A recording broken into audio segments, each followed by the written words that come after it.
Hi, I'm kara-leah. I wanted to share with you a little bit more about where this habit hacking work has come from.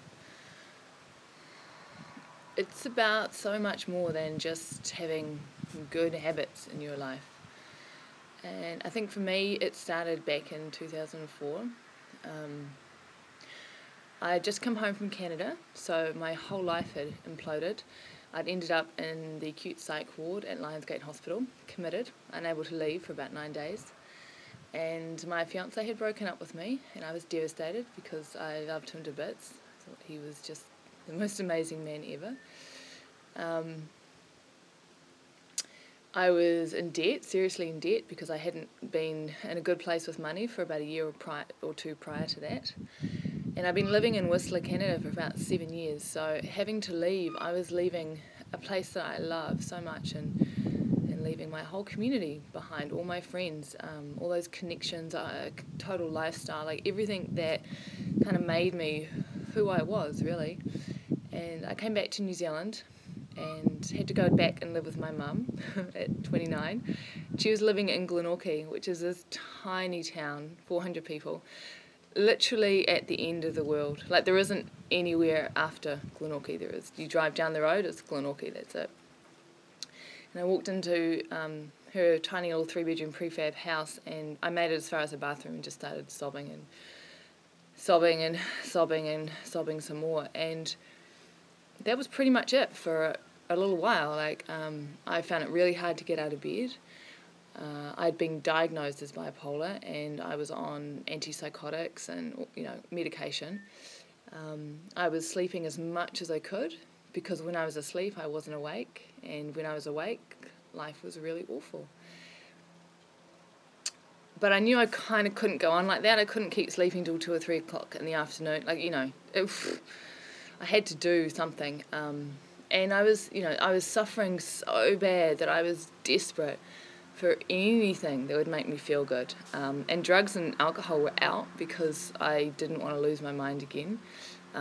Men, relationships, sex, that was all out because I was heartbroken and, devastated. Chocolate, as good as chocolate is, chocolate just wasn't going to cut it this time. So I turned to the one thing that I knew always made me feel good and always kind of got me back on track, kept me grounded, kept me centered, kept me sane, and that was exercise. Because I'd had a fairly regular habit of exercise since I was about 15. And in Glenorchy there was no gym, and I couldn't get down. I had no car, I had no money, I was broke. I couldn't get down to Queenstown to go to the gym. And walking just wasn't enough, as far as exercise was concerned.